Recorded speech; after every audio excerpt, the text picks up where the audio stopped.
Oi gente, tudo bem? Bom, hoje eu tenho um vídeo para gravar para vocês sobre Benjamin Garré, novo reforço do Vasco da Gama. Benjamin Garré, jogador de 24 anos, vai fazer 25 no final do ano, assim como o Adson. Eu queria primeiramente agradecer ao pessoal que viu o vídeo anterior. O Vasco já contratou o Benjamin Garré, contratou o Nuno Moreira, tá atrás do Lloyd Augusto também, são jogadores que, enfim, a gente vai ter que fazer uma avaliação porque jogam em mercados, existem os mercados estrangeiros e os mercados estranhos, né?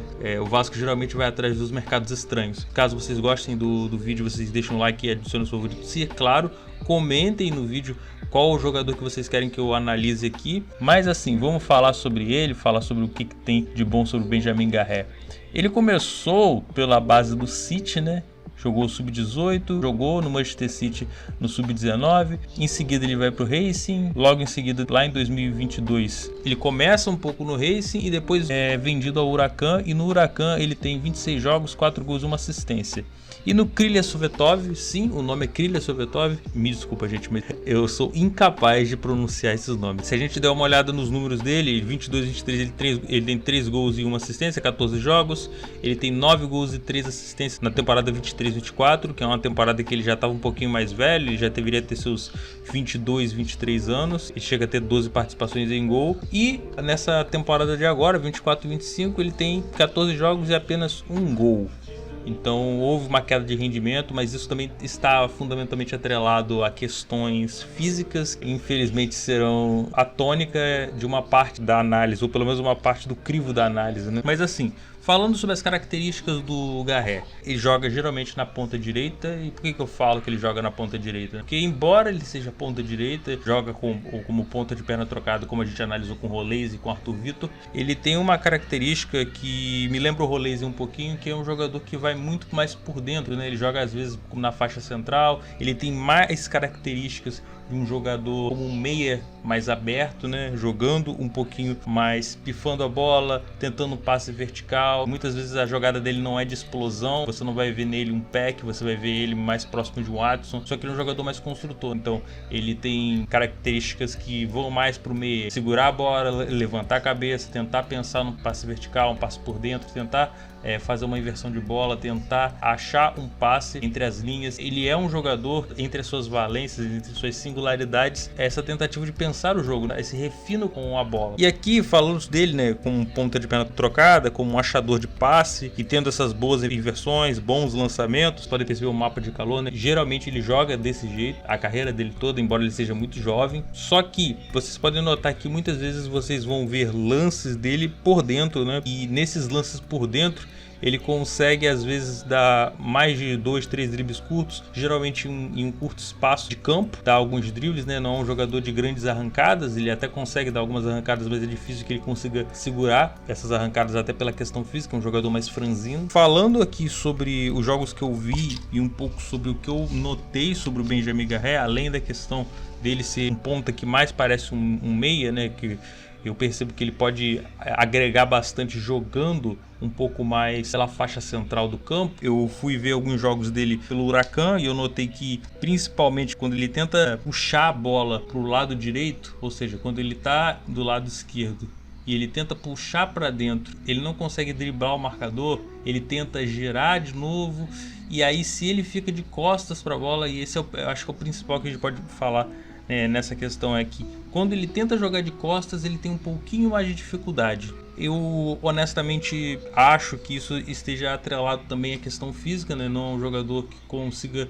sustentar essa posse de bola. Muitas vezes ele tenta um drible ou dois para poder ganhar uma falta. Então, por exemplo, joga pela linha de fundo, ele não consegue ter aquela explosão. E principalmente quando ele tenta puxar para dentro, você vai ver que ele vai tentar um passe vertical, né? Puxar a marcação e abrir o espaço para os alas, ou tentar uma inversão pro lado direito. Agora, quando é para puxar para dentro, para dar aquela chapada que a gente vê o Adson fazer e tal, não é que ele tenha dificuldade, mas geralmente quando ele puxa para dentro, nos jogos que eu vi, ele não conseguiu finalizar, né? Ou ele dava um drible a mais e aí a marcação chegava, ele perdia um pouco do equilíbrio, embora seja baixo, ele meio magro, ele driblava para dentro, aí ele tentava mais um drible, aí ele cantava cavaco e acabava caindo. Quando o marcador não vem de primeira, dificilmente ele consegue tirar o marcador. Ele às vezes perde o time do drible, ou ele acaba passando a perna na bola, e quando ele tenta dar um drible mais plástico ele acaba errando. Ele gosta muitas vezes de fazer uma firula aqui e ali e tal, e algumas vezes essas firulas não acabam ajudando no jogo, elas não proporcionam nada. Então tem vários momentos, por exemplo, no jogo dele contra Huracan e Tajeres, que ele dá um drible a mais, ele dá um drible aqui, mas quando é para ele levantar a cabeça e dar o passe, ele acaba errando. Não porque ele erra, porque ele não tem qualidade em dar o passe, né? Ele tem essa qualidade, mas parece que ele se empolga, né? Ele dá um drible, ele dá um segundo drible, na hora de dar o último passe ele perde o time, né? Então esse time do drible dele me incomoda um pouquinho. E em relação à jogada por dentro, né? Quando ele tem o corredor central para poder tirar essa bola, quebrar essa linha com uma arrancada, ele tem um pouquinho mais de facilidade. Por quê? Porque geralmente isso acontece em contra-ataques. Ele puxa essa bola para dentro, e aí ele vai correndo, e aí ou ele consegue uma falta de frente, e aí é uma vantagem, ele é um bom batedor de falta também, ou ele consegue tirar 1, 2, 3 marcadores, e aí ele de frente para o gol, na faixa central do campo, ele tem mais facilidade para achar um passe. Em relação à questão dele de frente para o gol, a gente sempre reclamou aqui que o Vasco trazia pontas que cortava para dentro, como o Adson, o Orediano, que tinham dificuldades quando ficavam de frente para o gol, né? Jogadores com dificuldade, como se diz, na última decisão. Não é o caso do Garré. O Garré, pelo contrário, ele é um jogador que, se ele tiver de frente pro gol, ele tem muito recurso, né? Ele consegue tirar do goleiro, ele pode dar uma cavada, ele consegue dar uma chapada e também tirar do goleiro. Ele tem esse recurso, ele tem o recurso do drible, ele tem o recurso da finalização. Então, uma das vantagens do Garré em relação ao Watson, que já está no elenco do Vasco, é ele conseguir, de frente para o gol, decidir com mais facilidade. E uma das desvantagens do Garré, além da questão, né, que eu disse que o jogo de costas dele não é muito bom, em relação à outra parte, a questão defensiva, eu percebo que ele tem... Às vezes ele vai com muita vontade para tentar fazer a marcação, né? Ele vai tentar dar um carrinho, ele acaba fazendo uma falta temerária que pode custar um cartão, principalmente aqui no Brasil. E chegando com muita vontade, ele perde um pouquinho o time, né? E acho que essa é uma questão a se tratar sobre o Garré, né? O time para dar o drible correto, o time para poder fazer um carrinho e matar uma jogada. Acho que é isso que falta. Não é a questão de refino técnico com a bola, não é uma questão de dificuldade de driblar, é uma questão de time mesmo, que eu acho que ele tem um pouquinho mais de dificuldade. Eu acho que aqui ele vai ter um pouquinho mais de dificuldade nesse sentido, porque a marcação aqui é um pouquinho mais pesada. As melhores chances do Garré surgem justamente quando ele decide em poucos segundos, quando ele tenta um passe, quando ele tenta drible rápido.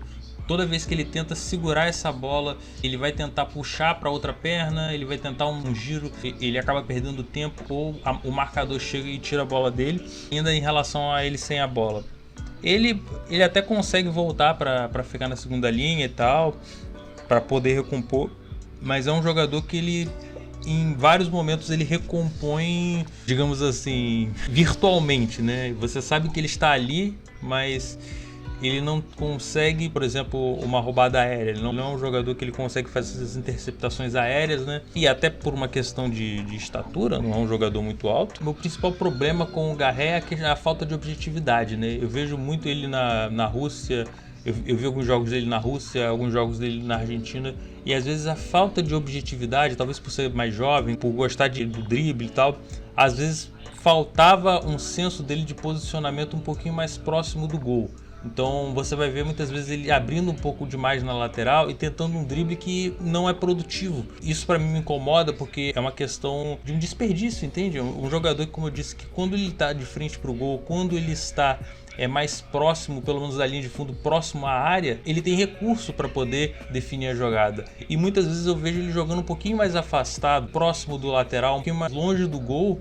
E isso, além de ajudar a marcação, para mim tira a principal valência dele, que é a definição perto do gol. Ele é um jogador de jogo associativo, então ele procura sempre uma tabela, é importante que seja sempre um jogador ali para poder fazer uma tabela com ele. Eu gostaria, sinceramente, de vê-lo jogando um pouquinho mais próximo de uma faixa central, ou às vezes jogando de ponta esquerda. Não que ele tenha grandes lances de ponta esquerda, mas eu percebo que se o Adson voltar e o Garré ser reserva do Adson, ou o Adson ser reserva do Garré, eu acho que a gente vai perder um pouquinho do pouco que a gente tem, né? A gente tem poucos pontos com qualidade, então eu gostaria de ver o Garré jogando um pouquinho mais ou por dentro, ou jogando um pouquinho pelo lado esquerdo, né? Até porque pelo lado esquerdo ele vai poder até dar um drible com um pouquinho mais de explosão, porque ele vai poder jogar atacando o corredor, jogando do lado da sua perna, podendo cruzar com mais facilidade. Geralmente quando ele cruza pelo outro lado ele faz aquela curvinha, né? Faz aquela onda. Ele fica muito mais próximo da área quando ele está jogando do lado, não vou dizer o lado certo, né? Mas do lado da perna predominante dele. E aí eu queria ver uma trama dele, um jogo mais associativo com o Piton, com o Coutinho, para ver como que vai funcionar essa trama, né? E eu acho que ele tem com o que contribuir, e eu acho que na ponta direita seria um desperdício. E aí a gente entra numa questão do Garré, que é uma questão um pouco chata, né? Porque a gente falou que ele tem, sim, um refino com a bola e tal, que ele tem ainda algumas coisas para maturar. Acho que o grande problema dele é a questão da lesão. É um jogador que às vezes ele tá num bom período e analisando os números dele, a gente vê 167 jogos, 36 gols, 12 assistências, 48 participações em gol. Não são bons números, para ser bem sincero. A última passagem dele, eu acho que exatamente por causa da questão do posicionamento, ele foi mais ou menos bem, né? Foi na Rússia, onde a marcação é um pouquinho mais tranquila que na Argentina. Ele conseguiu lá na Rússia ter uma sequência até interessante, né? Você tem 9 gols e 3 assistências, você fala, pô, 12 participações em gol e tal. É, mas são 12 participações em gol em 20 jogos. É uma vantagem. O problema é que nesse meio período, você vai ver as outras temporadas dele pela Rússia, pelo Huracan, pelo Racing, você percebe que ele tem poucos números. A única temporada que ele teve 12 participações em gol foi justamente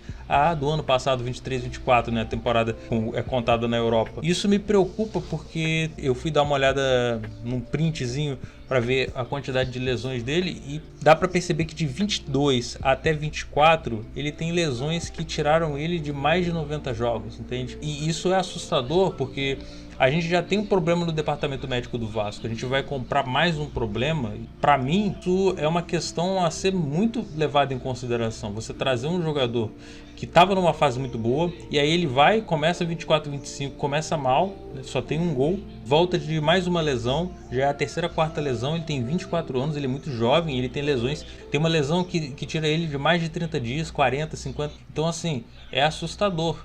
É assustador no sentido de que, pensando que ele jogou de 22 a 24, saiu um pouquinho do Campeonato Argentino e depois foi para a Rússia, e imaginando ele aqui no futebol brasileiro, com a questão do calendário do futebol brasileiro, com a questão da marcação, porque aqui o futebol é mais intenso, aqui o futebol é mais físico. Ele jogou em um time pequeno do Campeonato Russo. Eu fui ver alguns jogos do time dele jogando com o CSKA Moscou. O time dele estava tomando 2-3-0 com 20 minutos do primeiro tempo. Ele joga em um nível técnico baixo. E ele foi testado ao longo da carreira dele em nível técnico baixo. Falei, a base do City. Mas a base, no Racing, ele não teve sequência boa. No Huracan, ele tem uma temporada interessante. São 5 participações em gol, é muito pouco. E no Krilla é a mesma coisa. Você percebe que ele joga em um nível baixo e ele rende pouco. Ele tem uma ou duas temporadas que ele tem um rendimento acima da média dele, mas em geral o rendimento dele é baixo. E aí você vai analisar, por exemplo, os números do Adson. O Adson tem 135 jogos na carreira dele, 18 gols, 6 assistências, 24 participações em gol. É um número baixo. É um número muito baixo. O Garré tem o dobro desse número. Só que aí você para pra pensar, beleza. O Garré jogou aonde? Aí você vai ver Campeonato Argentino, Campeonato Russo, jogando em um time pequeno. E o Adson jogando no Campeonato Brasileiro, jogando pelo Corinthians, jogando pelo Vasco, jogando um pouquinho de tempo pelo Nantes. Entende? Às vezes não é só a questão do cara com a bola, né? Com a bola a gente percebe que ele tem qualidade, tem o que entregar. Eu tenho as minhas ressalvas em relação ao posicionamento, acho que ele fica afastado do gol mesmo. Mas a gente vê que, pô, de frente pro gol, ele é um jogador interessante, que ele jogando na faixa central, ele pode ser um agregador na ponta esquerda. O problema é a questão da sequência. É um jogador que tem pouca sequência e números baixos. Por quê? Porque a quantidade de jogos dele é baixa também. E lembrando que ele foi vendido, se eu não me engano, do Racing pro Huracan ou do Huracan para a Rússia, eu não vou lembrar a ordem, mas ele foi vendido por cerca de 2 milhões de euros e ele vai vir chegar no Vasco por 3 milhões e meio, acho que 3 milhões ou algo assim, e assim, 3 milhões num jogador bichado. Se fosse por empréstimo, talvez seria interessante, né? Mas comprar o jogador, fechar um contrato com ele, um jogador com lesões de mais de 30, 40 dias, com 24 anos, não sei. Se fosse para dar uma opinião assim, balizada em tudo que eu disse aqui, eu diria que ele tem mais chance de dar errado do que dar certo. Isso aqui não é, tô agorando o jogador. Tomara que ele chegue aqui, consiga jogar, seja de ponta direita, ponta esquerda, caralho. Me preocupa que o Vasco vá no mercado atrás de jogadores com rendimento baixo. O futebol brasileiro exige às vezes que você tenha um jogador que não tenha tanta qualidade com a bola no pé, tanto refino, mas que consiga jogar 50, 60 jogos, que é o que a gente precisa. O Adson, a gente sabe que a gente não vai contar com ele com 60 jogos. O Adson nunca jogou 60 jogos. O Garré, no máximo, jogou 30 jogos numa temporada. É muito pouco. É muito pouco um jogador jovem de 24 anos. Como é que eu posso acreditar que esse jogador que de 22, 23 e 24 vem tendo lesão, vai chegar no Vasco e não terá lesão? Ainda mais precisando se adaptar a um outro futebol muito mais intenso, muito mais físico, onde ele vai ter menos espaço para ficar fazendo firula. Ele não vai poder, se for para se posicionar, ele tem que se posicionar na frente, ele não pode ficar na lateral brincando ou tentando girar para um lado para o outro, perdendo posse de bola como ele faz na Rússia. Lá tá tudo bem, aqui não. Então assim, pode parecer que eu tô pesando um pouquinho na análise, mas é porque é necessário para o Vasco. O Vasco não precisa de um reserva do Adson, um jogador que vai disputar com o Adson. O Vasco precisa de um jogador para agora que seja titular. Enfim, é isso que eu tenho para analisar para vocês. Eu sei que não é uma análise, digamos assim, feliz, não é uma análise que enche os olhos de vocês, mas é necessário falar a realidade. É possível que ele consiga ter uma sequência boa aqui, é possível. Em qualidade, próximo do gol, ele é um jogador que, diferente do Adson, que diferente do Orelhano, ele é um jogador mais preparado, ele é um jogador que tem mais a render. Só que a questão física, ela pesa muito. E aí eu volto a dizer, é mais uma vez o Vasco indo atrás de uma aposta, porque ele é uma aposta, indo atrás de uma aposta que ela é muito mais pelos highlights do que pela consistência do jogador, pela carreira do jogador. Se você vai atrás de um Vitor Sá, que joga no Krasnodar na Rússia, ele pode até não ter tantos lances bonitos quanto o Garré, mas ele é um jogador que já foi testado em Série A, já jogou Sul-Americana, Campeonato Brasileiro, jogou Copa do Brasil. É um jogador que já jogou mais de 40 jogos, entende? Essa é a diferença de você ir no mercado atrás de um jogador que pelo menos não vai precisar se adaptar tanto. De, por exemplo, um Fluminense indo atrás de um Hércules, de um Everaldo, de um Canóbio, de jogadores que já jogaram futebol brasileiro. Ele pode muito bem, o Garré, ele pode muito bem vir aqui, se adaptar rapidamente e conseguir render. Ele pode muito bem fazer isso e seria ótimo. Eu tô torcendo para isso. Sou Vasco. Mas, entre trazer um Everaldo da vida, um Vitor Sá, ou trazer o Garré, eu vou preferir trazer o Everaldo, o Vitor Sá, vou preferir trazer o Erisson, que está jogando no campeonato japonês. Eu preciso de um jogador que eu tenha uma base no futebol brasileiro para analisar, senão eu vou ficar analisando o campeonato russo, campeonato argentino. Aí, desculpa a expressão, aí fode o cu do palhaço, porra. Fode o cu do palhaço. Enfim, é isso. Eu sei que vocês não gostaram da análise. E vamos lá, próximo vídeo, se vocês quiserem que eu fale do Nuno ou de outros jogadores, a gente vai sempre estar aqui. Obrigado pela audiência, pela paciência. Vou falar que nem o Cauê Moura, por ser essa pessoa maravilhosa. Se cuida, abraços e tchau.